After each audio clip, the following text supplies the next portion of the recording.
Thanks so much, Andrew, for coming on here. I think I saw you at it was my first legislative day this year. I was honored to go, and I really was thrilled to see, it was to see 2,200, realtors out there, and the influence it had was great. And so it kind of sparked us. We started doing some GADs with our government affairs directors, some podcasts, and it just kind of really reinforced, the need real estate professionals, the need to keep up with policies and regulations that affect their marketplace, right? Because it really does affect their business. So, with that in mind, I want to introduce Andrew Hughan here. He is the California Association of Realtors, right, field representative for Northern California. Mhm. And Andrew, your reputation precedes you. I know I was doing some research on you. You're a fascinating guy, I got to tell you. So I'm looking forward to also maybe doing a podcast down the line. But Andrew, I'll let you kind of take it away, and maybe just kind of talk about some of the top things that's going on legislative wise, and Okay. your takes on it. So thanks for being here. Well, thanks, David and Michelle. I appreciate it. From Silvar, that was a good one too. That was also a Zoom with 150 or so people, so that's really exciting. So, good afternoon, everyone, from beautiful Santa Barbara. At the moment, we are in the middle of the what we call the GAD conference. So we have all of the government affairs directors from each of the or most of the 98 California Association. Um, Local associations. So each one of those, most of them have a GAD assigned to them to help that association keep track of government affairs, which happening in mostly Sacramento, also a little bit in Washington, but mostly Sacramento.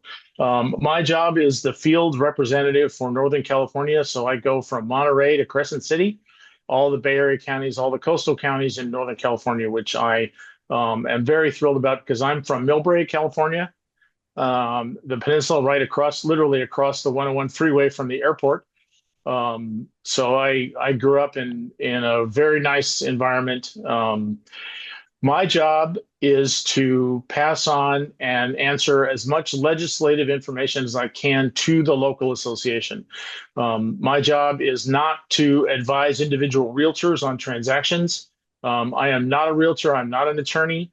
I was a military public affairs NCO for almost 25 years, and I like to say that I can talk about anything for 5 minutes, and I'll give as long as you give me an open microphone this afternoon, I'll be happy to talk about. So, one of the things that when I go to associations, I'm always thrilled to see affiliates. To be part of the association, and I think it's critical that affiliates be part of the local association. I think would be an associate, an affiliate of a local. And I've seen Michelle gives this incredibly robust and detailed presentation in like 4 minutes on the market and everything else. And I've seen it now 3 times, and I don't understand it. Then I need her to slow way down. But so the legislation, as David said, it's critically important that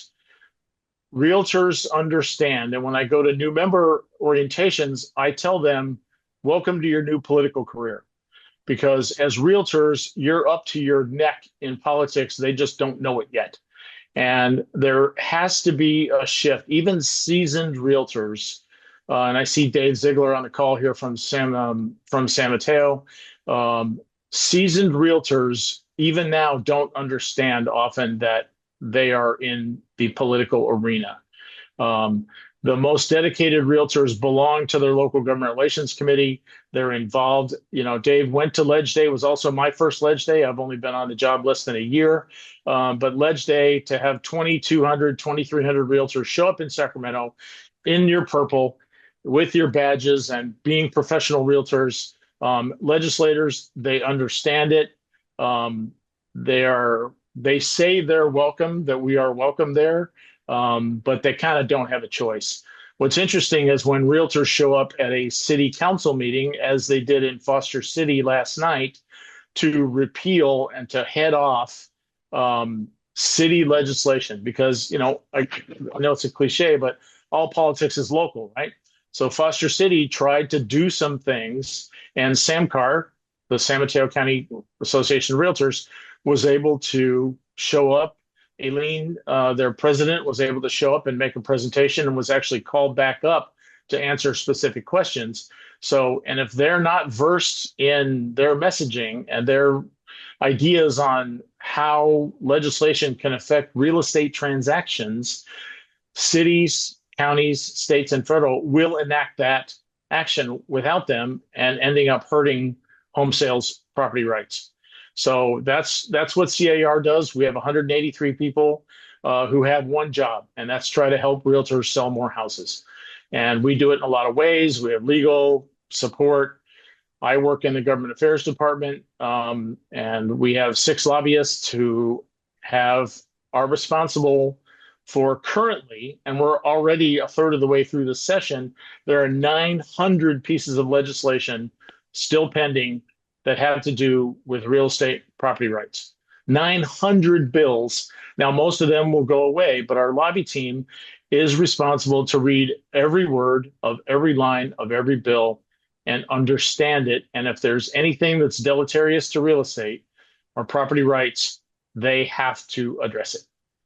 So it's critically important. There's nothing with an asterisk catastrophic that is in front of the legislature. There's a good thing that passed with the budget. It's called the Dream for All Act, which opens up $300 million of cash immediately after January 1st for down payment assistance. And that's a fund. You just apply for it. All the realtors need to, if they have, now this is not going to apply in Atherton and places like that. This is going to apply in the Central Valley, Salinas, the Imperial Inland Empire, places where people who qualify for this are going to get tuition assistance. But it's $300 million. And that's no joke by any means. There's lots going on. The SALT tax was increased. We can talk about the more homes, the Jimmy Panetta bill, which I have spoken to Congressman Panetta about. For those of you who aren't aware of that, it doubles the capital gains exemption plus inflation. So right now it's 500,000. It would go to 500,000 and $1 million, 500,000 for single, $1 million for married, plus inflation. So it'd be a little bit more. It's alive. Technically, the bill is alive on life support, but it's not completely dead yet. And Congressman Panetta, he said that the ice is beginning to thaw a little bit in Congress. That at least they're taking his phone calls, where 6 months ago they wouldn't even take his phone call because he's a fairly progressive Democrat. So the big thing for the Bay Area is, of course, the water heater and the air quality district's water heater and furnace mandate to be electrification. This is actually old mandate. It's not state law. It's a mandate from the Bay Area Air Quality District, which used to be called the Bay Area Air Quality Management District. Now it's the BAAD, the BAD, which on the marketing term, maybe not the best way to go. But it is. And so January 1st, 2027, and this is for all of you personally who live in the 9 Bay Area counties and anyone after January 1st, 2027, if your gas water heater fails, you must and shall replace it with an electric one. And there's a whole bunch of other issues with that. Does your electric panel survive? Things like that.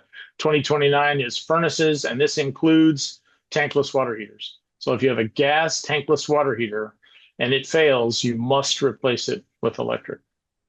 So not great.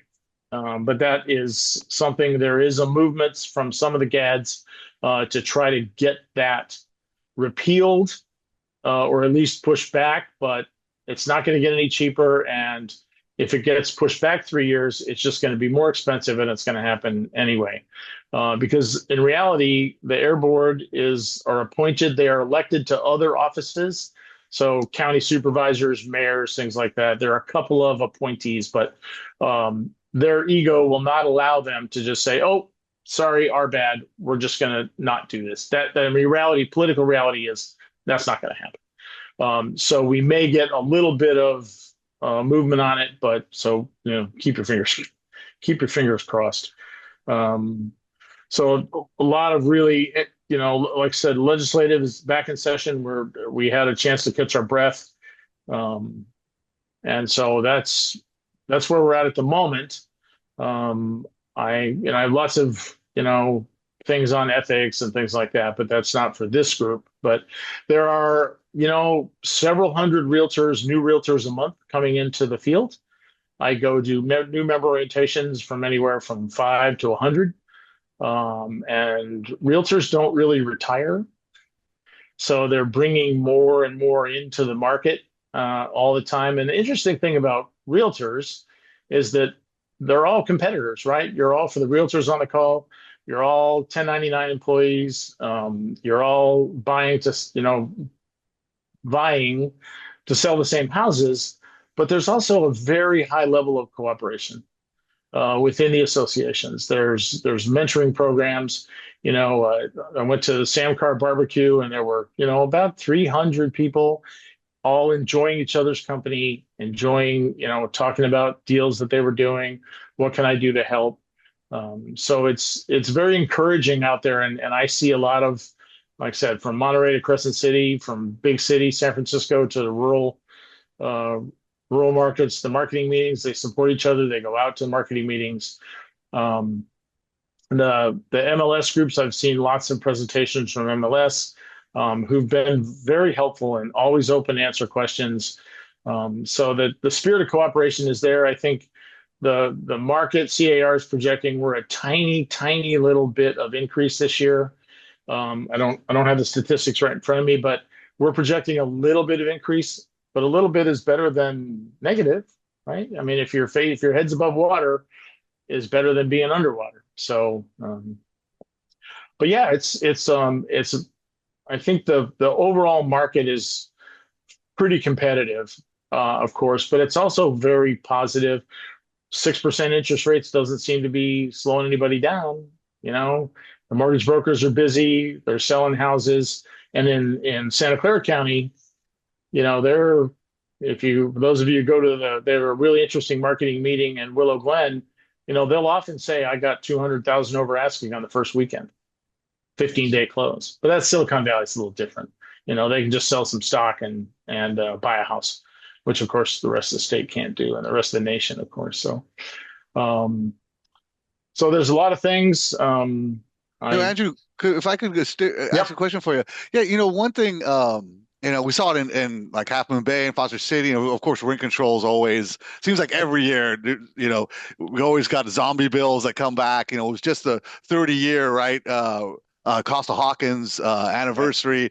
So it was great to see at a legislative day, everyone talking about. But I guess my question would be also Salinas. I think we just saw, Yep. they were really kind of their city council in Salinas passed some really kind of strict rent control measures, and then really just backed all of that off just recently. Was that because of a new city council replacement, or was it just a change of heart, or did they hear from realtors and agents and kind of I'd love to get your take on that one. Yeah, that's really, Dave, it's all of the above. And the Salinas action demonstrates the political power of realtors. Now, the GAD there, Adam, mobilized his membership. Now, so legislative day, you have 2,000 people show up, and all the members are like, "Yeah, great, happy to see you." A city council really dislikes this kind of thing because when you have 50 or 60 realtors show up in their blazers with your realtor badge, your name badge, organized with signs sitting in the front. So rent control, CAR will always oppose rent control because at the end of the day, the only people that benefit from a rent controlled apartment, we'll just say apartment, is the person actually in the unit. Everyone else loses. The tenant, the owner can't invest. Won't. There's no incentive for the owner to invest in the property. It's rent control is a bad thing overall. For the people who live in it, it's great. If you live in an apartment, in Cal Hollow in San Francisco for $900 a month, that you've had a rent control, that you may even have assumed that rent control, and your next door neighbor is paying $4,400 a month. It's great for you. Everybody else loses. So CAR, it's one of our cornerstone policies is rent control. Is we're always try to fight rent control. So in Right. Salinas, what they did was they mobilized. They got money together, and CAR has a tremendous amount of capital to help local associations. They turned over the city council. They got ousted Yeah. the city council. Got I think four of the five existing city councils that enacted that city council were routed out of office, and pro realty, pro property rights, anti rent control, anti rental registry also were voted in or out, and then new candidates in, and they overturned it. Tremendous success. It's the Monterey County MCAR, the Monterey County Association of Realtors. They overturned the city council, and they overturned two pretty draconian pieces of local legislation, and that's the power of 205,000 realtors and affiliates who belong to CAR. Right, right. And you mentioned the more homes on the market act with Jimmy Panetta. It's hard for a lot, even if older citizens maybe have they can't downsize their house because the capital gains and so forth. But speaking of affordable housing along those lines, one thing we've been kind of looking at recently is a lot of legislation on these ADUs where they're trying to allow you can actually now sell it as a condo. You have to do an HOA. It's kind of I'm not sure the whole details of how this is going to be done. I think there's a lot of questions on that, but it sure seems like the state at least is now saying to the local levels, right? And I know San Jose adopted it, Santa Cruz has adopted it. What's your take on? Is there we're going to see more legislation on that, or is that something that's a starter for in terms of trying to get more affordable housing? Yeah, so California has, and we have a projection that California needs 3.5 million houses just to get back to zero, to get where everybody can get into a house. ADUs, and I'm sorry, I don't have the statistic right in front of me, but a couple of years ago, we built overall about 104,000 houses in the state. 60% of those were ADUs. Now, ADUs can be parceled out. You can actually cut that parcel out, get a new parcel number with the city and the county, and have that as a second home, not a rental. So you can actually sell that ADU and make it. And that is one way to get entry level housing. The overall law opened up um, housing opportunities and ownership opportunities across the state. Now, there are a few local jurisdictions that have embraced this, and you've heard the NIMBY and YIMBY terms, not in my backyard and yes in my backyard. Some of the Southern California communities, Westminster, embraced this like nobody's business, and they built a tremendous amount of permanent housing. And then other jurisdictions have said, yes, it's state law, and each jurisdiction, city and county, is mandated to build X number of housing, and ADUs count as that housing, but it's very challenging. In Sausalito, and there was an article in the Chronicle and SF Gate about how the Sausalito is the worst NIMBY community.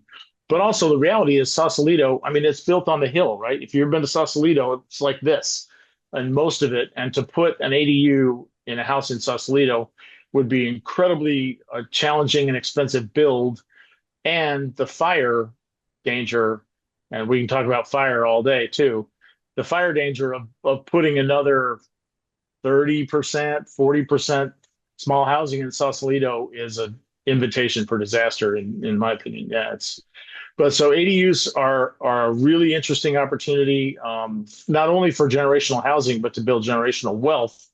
And legislation is changing as we go along.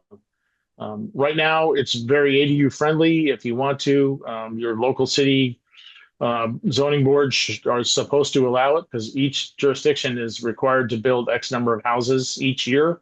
And frankly, every one of them, I'm pretty confident to say that every jurisdiction in the state has failed on their housing building mandate requirement. Right. Yeah. No. And you mentioned fire, so I gotta ask you about or insurance. Yeah. Mark lives up in Santa Cruz, and obviously we saw the fires in Southern California, and insurance just we were kind of mentioning and talking a little bit before we started this. It's just how many of the top carriers have left the state and just getting Yep. insurance.